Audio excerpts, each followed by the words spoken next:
Our guest today is President and CEO of Chicago Public Media. She is responsible for leading Chicago Public Media's vision and strategy as it transitions from a broadcast radio service to a digital on-demand news and entertainment hub. Our guest today earned her MBA at the University of Virginia and her Bachelor of Science degree in International Economics from Georgetown University. Ladies and gentlemen, Goli Sheikholeslami. Goli, there we go. Thank you so much.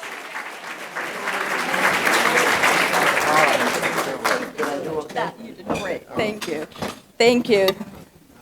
Thank you, Jay, and good afternoon. It's a great honor to be with you here, and I'm so excited to talk to you about one of my favorite topics, which is how public radio is revitalizing local journalism. I am the CEO of Chicago Public Media, but most of you know us as WBEZ. So, as all of you know, this is a critical time in Chicago and Illinois.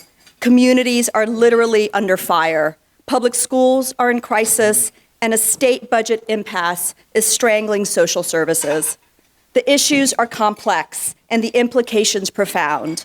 That is why it is more important than ever for the citizens of this community to know exactly what is going on. Can you imagine what it would be like without committed journalists trying to unearth the truth and hold public officials accountable? At WBEZ, we look around our city, our region, and our state, and we know we can do so much more. More of the in-depth, original reporting that has the power to change policies and improve the lives of people in our communities. As CEO of WBEZ, my job is making sure that our station lives up to its legacy of providing the highest quality programming and journalism that the Chicago region deserves and demands. The kind of news that not only informs, but engages and moves people to action. I'm proud to say that we are moving forward with a great sense of purpose and a commitment to impactful, quality journalism. Quality journalism, like our examination of state mental health services, our reporting by the very talented Shannon Heffernan, who's here with us today, revealed that Illinois was not approving Medicaid dollars for certain treatments, which meant that some families couldn't get the psychiatric services needed for their children. Our reporting told the story of a mother, Eileen, who felt her only option was something called a psychiatric lockout, to abandon her son at the hospital. It sounds cruel, but there is a goal. Once a parent refuses to pick up her child, DCFS takes custody, at which point the state must give the child the mental health services he requires. By abandoning her child, Eileen could get her son the services that Illinois was refusing to fund and that she could not afford on her own. Since then, the state has finally signed an interagency agreement with the goal of stopping these psychiatric lockouts. We suspect, as do advocates that we spoke with, that this was at least in part as a result of our reporting. Lawmakers have said our story also helped them get access to data about lockouts that they had been unable to obtain before. Another WBEZ investigation analyzed public data to discover that more than 300 young people waited at least a week in Cook County Juvenile Jail for DCFS to pick them up after a judge had ordered them released. One young man actually waited 190 days. As a result of our reporting, there is now a monitoring system in place. And because of that monitoring, the county reports that the number of kids stuck behind bars after release orders has been cut in half. Public data like this is abundant today, but it's not useful until it's analyzed and turned into a story. In this moment, when so much information bombards all of us, finding the important stories, the compelling stories inside all that data becomes more and more important. This is a crucial time for journalism in our country.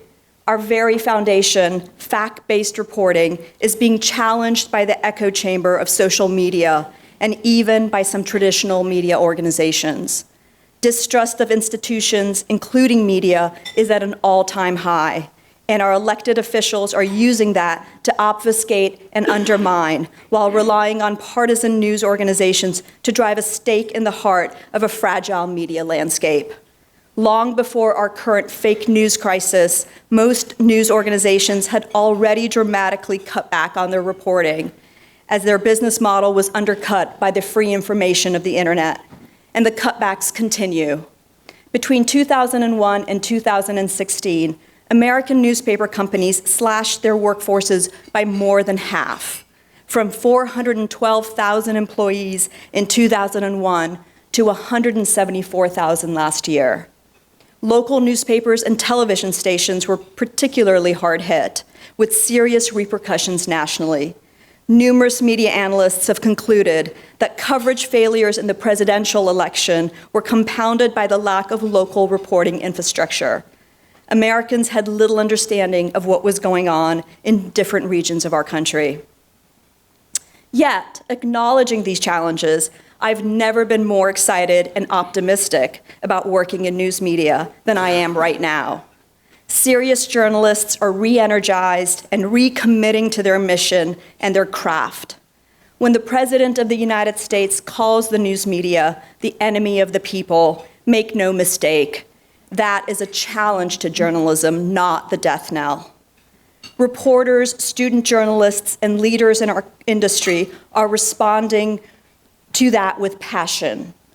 We are not the enemy of the people. We are the enemy of corruption. We are the enemy of obfuscation. We are the ears, eyes, and voice of the people.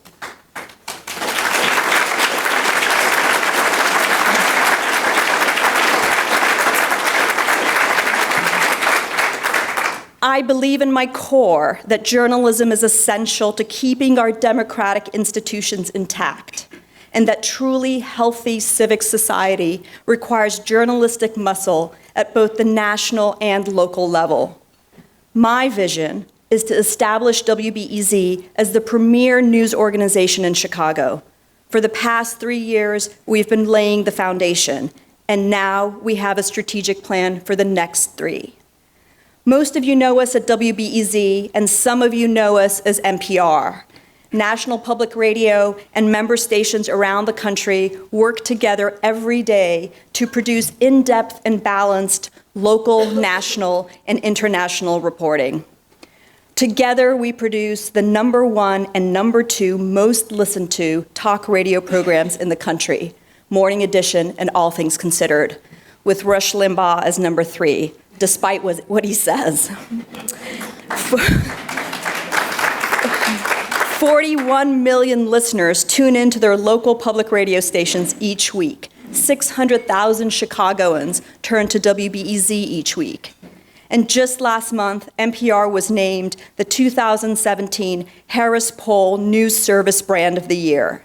It was also named the most trusted brand and the most loved brand. And can you imagine a news organization being named the most trusted and most loved? WBEZ is proud to be the home of NPR in Chicago. We are drawing on public radio's commitment to excellence and ramping up our development of local investigative journalism. Our reporters dig into the data, breaking stories, like Becky Vivi's story about the actual Chicago public high school graduation rate, and then illustrate the impact of those stories on our city's students. Or the series we launched this month on gun violence called Every Other Hour, where we strive to go beyond the headlines, beyond merely reporting on the number of shootings each day in our city, and instead ask the question, in Chicago, who picks up a gun and why? If you haven't heard Every Other Hour, I encourage you to go online and listen.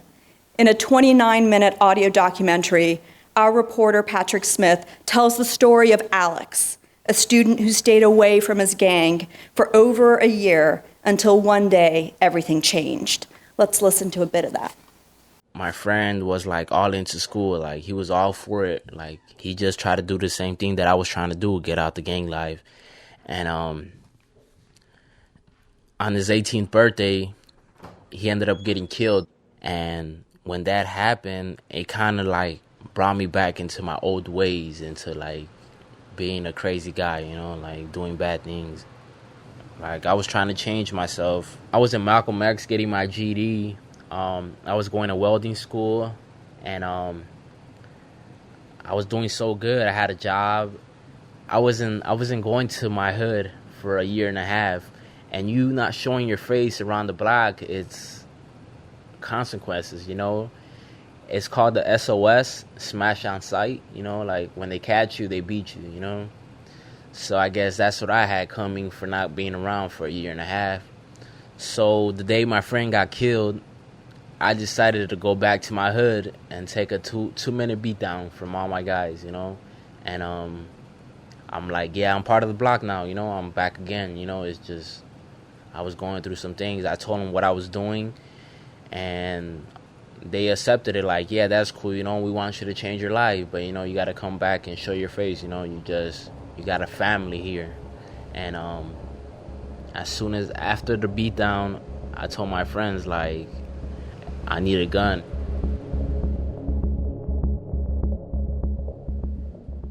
So there are very few places where you can hear that kind of storytelling, and WBEZ will continue to lean forward, to go beyond the headlines, taking the time to ask essential questions and dig for answers and solutions. We already have more reporters covering education than our city's two major daily newspapers, and we plan to expand our team of talented, experienced producers and journalists by doubling our editorial staff over the next 3 years. This investment allows us to deliver the kind of local reporting that strengthens our community. And that's not only on the radio, but our expanded commitment to becoming a digital news service with original, rich content on our website. We're now producing written stories, videos, photo galleries, and infographics to supplement and enhance our audio journalism. This has become even more crucial as the reach of our two main city newspapers has retracted, and as we recently learned, may retract even further, with the Chicago Tribune's parent company, Tronc, announcing its plans to acquire the Sun-Times. The two papers would reportedly remain separate, but for how long? Some alternative web-based and subscription news services are hanging by a thread. Reboot Illinois and even DNA Info have lost important members of their editorial leadership teams and possibly the confidence of their funders. Chicago Reader reporters are poised to strike, even as they wonder if they will have a publication to return to if they do. And Chicago's very own WGN-TV and WGN-AM radio, which have had roots in the city since 1847, have been sold, along with the Tribune's other 40-plus stations, to Baltimore-based Sinclair, creating an entity that now owns 223 TV stations in 108 markets. Sinclair will become the largest broadcast owner in the country by far, with nearly twice the reach of its nearest competitors. All of this equates to the kind of media consolidation that fosters an environment of partisan bias and certainly an undeniable increased need for a fair, truly independent voice to deliver the facts. And that is where we come in. As the focus turns to nonprofit journalism to strengthen the Fourth Estate, WBEZ is right here where we have been for 25 years. Public radio is the original crowd-funded media. WBEZ is fortunate to rely on direct listener support, with 60% of our funding coming directly from our listeners. Sponsors and foundations make up another third. Philanthropy not only keeps us independent and in business, but propels us forward and provides us with optimism for the future. It turns out that we have the business model that works. But not every community can support its public radio station the way Chicago does. Many stations across the country, especially in small rural communities, rely on federal funding and could find themselves in trouble if the president's proposal to end federal funding is approved. Our new strategic plan is a roadmap for ensuring that our voice strengthens connections among communities and continues to lead the evolution of broadcast radio to digital audio, making our work accessible at any time on any platform and to the next generation of listeners. Very soon, when people think about public radio, they will picture their mobile phones. We embrace this evolution as a great opportunity to engage new audiences, young audiences, diverse audiences. We are at a crucial turning point in transitioning from the station on your dial to the station in your earbuds. WBEZ is leading public radio in a revolutionary digital transformation that will redefine radio for the next generation. If you haven't done so already, I urge you to download the mobile app we launched last spring. It doesn't just stream live programming and give you access to our podcasts. It provides a new experience we call the Replayer, which allows you to control the weekly program schedule. You can access whatever program you want, when you want to listen to it, and on any device. So if you want to hear yesterday's Fresh Air at 8 a.m. tomorrow, you can, with a few simple swipes of the screen. Just want to hear the lead news stories at the top of the hour? You can do that too. You decide, not us. Today, people expect to be able to access content whenever they want, wherever they want, and our WBEZ app and website make that easy. Appreciation for our commitment to unique, inspirational, and entertaining programming is attracting the talent we need to elevate our storytelling as we expand our newsroom and build out our platforms to distribute great stories.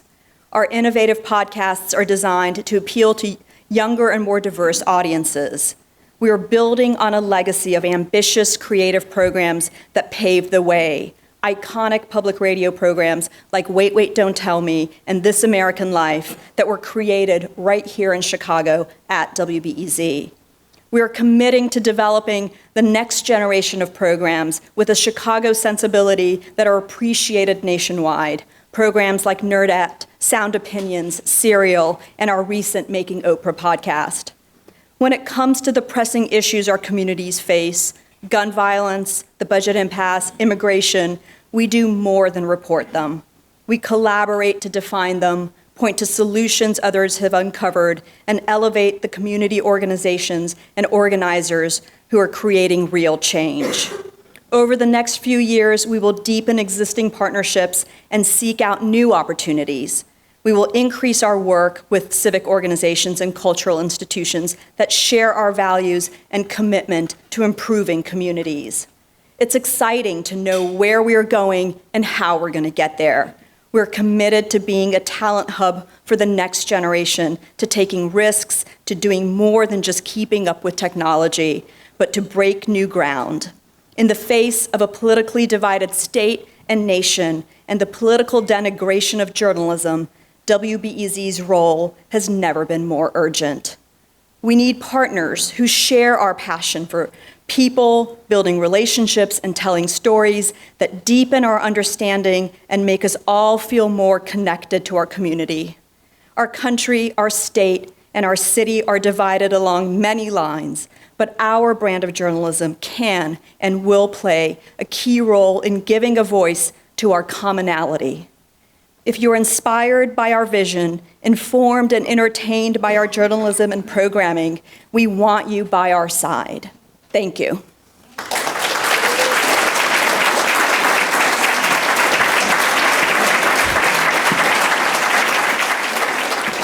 Thank you, Jay. I think once again I want to thank our speaker for a great speech today, and we're happy to have you here today. So let's give her another round of applause for the great.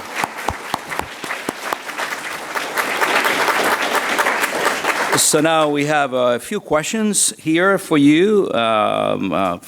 Question number one is from David Hillard from the McCormick Foundation. How can we help people access what news and believe? I'm sorry, how can we help people access what news and believe? Oh, what news to believe, right. Oh, to believe. Sorry. I'm sorry, so how can we help people assess what news to believe? Sorry, okay. All right.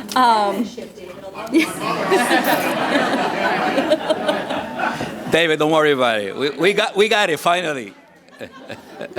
I mean, I think, you point to a really critical issue, which is, how do we, especially for younger generations, really teach them and to differentiate between what is actual vetted journalism and what is just something they're reading online. And I think there was a study done just a few months ago, or not that long ago, about how really younger generations, when they're online, have a very hard time differentiating. So, in some ways, if there is any silver lining in this fake news controversy that has come up as a result of the political climate, it is just the fact that we're having the conversation, that not everything that you read online or that you hear is actual news and facts. So I think just having that conversation and making sure that there is a distinction and differentiation, and really having everyone sort of evangelize about it, I think is what we need to do. Thank you. Second question is from Martha Janto. She is one of our board members here. If there is a plan B for the probable loss of federal funding? So I would say, is there a plan B? I think it's not that it's something we talk about as a system, and there is we talk about what we would do if the federal funding went away. But I will say that we are optimistic because it's also good to remember that public media actually has very strong support on Capitol Hill. That actually there is large bipartisan support for public media. So we're still optimistic that this is not the first time that a president has put forth a budget that eliminates funding for public media. I think for a station like ours, we're in a very fortunate position that a very small portion of our funding, about 6% of our funding, comes from the federal government. I think really the impact is on these small communities where for many of them, public radio is their only access. And so I think as a system, the larger stations would really have to figure out how to increase their philanthropic fundraising to help support the whole system. But we really do hope that we don't get there. Thank you. Next question will be from Robin Staines, from the Staines family, FDT. At a time when people are increasingly choosing their own facts, what can public radio do to help create a shared reality? How will we know if it is actually working?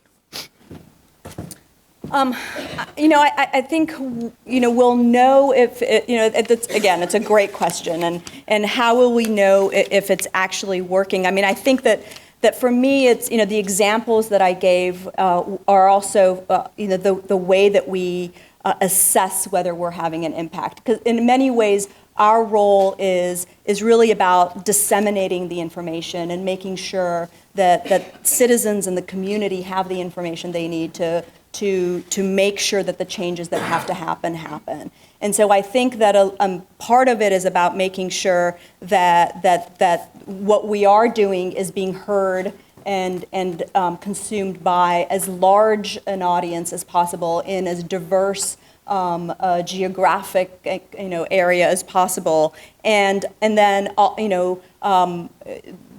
when the work that we do actually does change something, I think we will always be looking for, are we having an impact? Are we changing the conversation? Are we changing the dynamic? I think that in the end is what we can do to contribute to this overall issue. Okay, next question is from John Holden. May there be a more locally focused programs being offered online only platforms? So let me make sure. So if you're asking if we would create programs specifically locally focused programs just online. I think that I think the way we think about it is we sort of let the idea dictate the medium. I think there are some things that we do that we think could live both on the radio and on an online platform. So, for example, our local morning show, The Morning Shift, is on air at 9 a.m. every morning, but then there's also a substantial podcast audience that consumes that show on an on-demand basis. And so I think that where it makes sense for us to have a show that is only online, then we don't have any philosophical opposition to doing that, but we really let the idea lead where we decide to distribute our content. Thank you. The next question is from someone by the name of Christy. Can get the last name? Kressner. That's you? Yes. Kressner. With all of the stories. Way too low a profile.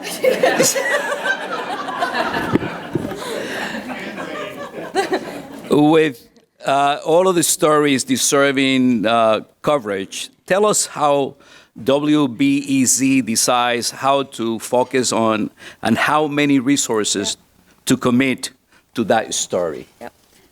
That is another excellent question, and it's actually part of the strategic planning process that we went through late last year was very much focused on this question. With a city as large as Chicago and Chicagoland, and our resources limited, as ambitious and as we are, and the decision that we came to is that we would focus our efforts on certain areas and certain issues. And so it's not a groundbreaking thing for a news organization to do, but for us, it is a new dynamic of organizing ourselves around topic desks. And so, the three desks that we're starting with are criminal justice, politics and government, and education. And really, it's the model that we had organically built around education that we're now replicating, where we have three reporters and an editor that have been focused on education for a while now, and we see that there is so much flexibility and sort of ability to do more when you have concentrated resources. So that is our path, is start with those three, and then over the course of the next 3 years, we'll continue to expand. Thank you. The next question is from David Lundy from Aileron. Close enough? Okay. Do you plan to increase political coverage as we move into the 2018 election cycle? Yes, we do plan on. So we currently, as I said, so we've set politics as a desk, and we have three reporters that work on that desk, and actually in the next 6 months we'll be adding 2 other reporters to that desk. So for us, that is sort of a significant expansion, and we just hired a politics editor to join us, and who joined us in February, and so we are. There is lots to do in that area, so we are focusing. Okay, I'm going to try to come up with a question here. From one by the name of Holly Bart, right here. Okay. So please share any insights given from the national collaboration. Indivisible. I'll explain. So clearly a listener. So the question is, please share any insights gained from the national collaboration around Indivisible. So for those of you who may not know, for the first 100 days of the administration, the WNYC and Minnesota Public Radio, and actually The Economist, led an effort to produce a show called Indivisible that aired Monday through Thursday at 7 p.m. And it was, for those of you who were able to listen, there was a different host every night. Charlie Sykes from a host from WNYC on Tuesdays to Charlie Sykes on Wednesday to an economist host on Monday. It was sort of a whole array of different hosts and different perspectives, and really it was a call-in show. So what the focus was really about making sure to hear from people as we went through the first 100 days. It was from our perspective, it was a big success, and the insights that we gained were that people were very eager. They wanted a forum to talk and a forum to voice their opinions and be able to discuss these really important issues. And it is something that we really do plan to do more and more of. And the fact that it was a collaboration among several public radio stations, I think, is another really great aspect of it, that we can band together and produce some of this important work. Thank you. The next question is from someone from the Voices of Children, and I can't even pronounce your name. I mean, why couldn't you be a Puerto Rican? And so our last name will be Rivera or Sanchez, So how do you push back against people who feel overwhelmed with an abundance of news? So my flip answer is, all you need to do is listen to WBEZ. There doesn't need to be an abundance. So I think I think that even for someone who is in this business, you can get overwhelmed. I mean, I am on sort of overload, and I can't get enough of it. But there are times when I think, okay, I need to take a step back. But I think I would say it's actually never been. It's incredibly important for us all to stay engaged, and so I think it can be, overwhelming. But I also think it is our responsibility as citizens to be engaged and active and informed, because otherwise, the democracy that we all enjoy and are so proud of is really what we are trying to make sure that stays intact. Okay, we are now to our last question, and this is from Brian Birch from MK Community, and it says, is the daily barrage of Trump's bad news for his team and administration holding up his approval numbers, such as seen as too much good, bad news? Sorry, I'm going to have to read it again. Is the daily barrage of Trump's bad news for his team and his holding up his approval numbers? Too much good news, bad news. Is Brian in the audience? Yeah. Brian, will you please, come on, let's help us here. There's a saturation of news that the average listener can't comprehend. And so, Watergate was a break-in that people can understand and follow. But between the obstruction of justice in Russia and everything else, that really is kind of a way benefiting the administration. And the approval ratings are not declining as fast as many of us would like. You got it.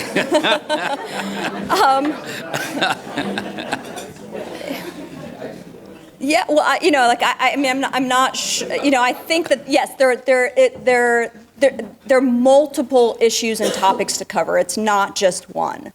And I think that if you talk to any reporter in any newsroom today, there's an exhaustion of lots of things break on Fridays and over the weekend, and there is, for the last 4 months or so, there hasn't been a break.